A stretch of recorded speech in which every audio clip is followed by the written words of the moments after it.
Assalamualaikum warahmatullahi wabarakatuh. Perkenalkan saya Siti Rania Azaria dengan NPM 24083010072 dari Program Studi Sains Data dengan kelas Bela Negara G164. Halo teman-teman semuanya, pada video kali ini saya akan menjelaskan secara singkat tentang artikel yang saya buat, yaitu mengenai implementasi nilai-nilai bela negara sesuai dengan keilmuan dan keahlian program studi saya, yaitu Program Studi Sains Data. Artikel ini saya tulis guna memenuhi tugas mata kuliah bela negara dengan dosen pengampu oleh Bapak Muhammad Indrawan, SIPMA, yang pada poinnya akan membahas tentang literasi data sebagai upaya bela negara non-militer dalam menangkal disinformasi digital. Di tengah derasnya arus informasi saat ini, pemalsuan informasi yang disebarluaskan itu kerap kali menjadi ancaman dalam bentuk non-militer bagi masyarakat Indonesia. Karena tanpa disadari, disinformasi atau pemalsuan data itu akan memicu pertengkaran yang sedikit demi sedikit akan mengikis ketahanan nasional.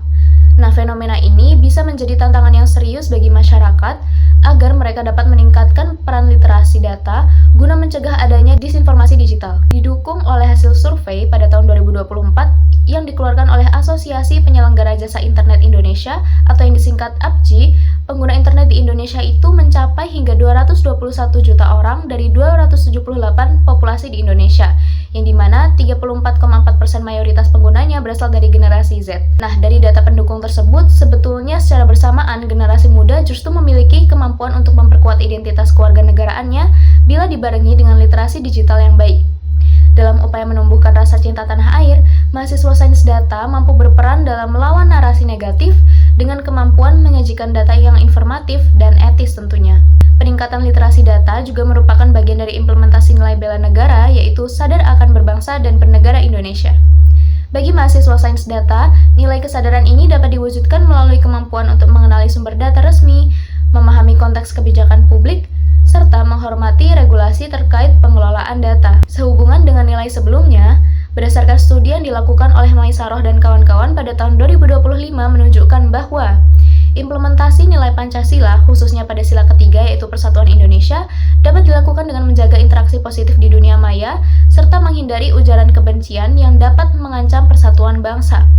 Dalam penelitiannya, responden diajarkan untuk mengenali ciri berita hoax dan membedakan informasi yang valid dan informasi yang kurang valid. Mahasiswa sebagai agen perubahan juga harus memiliki rasa rela berkorban. Rasa rela berkorban itu tidak selalu dimaknai dengan pengorbanan fisik, melainkan kesediaan untuk meluangkan waktu, tenaga, dan keahlian demi kepentingan bersama. Bagi mahasiswa sains data, upaya aktif yang dapat dilakukan adalah dengan menelusuri kebenaran informasi, meski harus melalui proses yang mengedepankan ketelitian. Tindakan ini dapat dinilai sebagai tindakan yang bisa dilakukan tanpa pamrih sebagai bentuk tanggung jawab moral. Melalui artikel ini, saya mengajak teman-teman semua, khususnya generasi muda dan mahasiswa, untuk lebih peduli terhadap kebenaran informasi yang kita konsumsi dan sebarkan. Sekian yang bisa saya sampaikan dari artikel saya. Apabila terdapat kesalahan maupun kekurangan dalam penyampaian, saya mohon maaf. Terima kasih atas perhatiannya. Wassalamualaikum warahmatullahi wabarakatuh.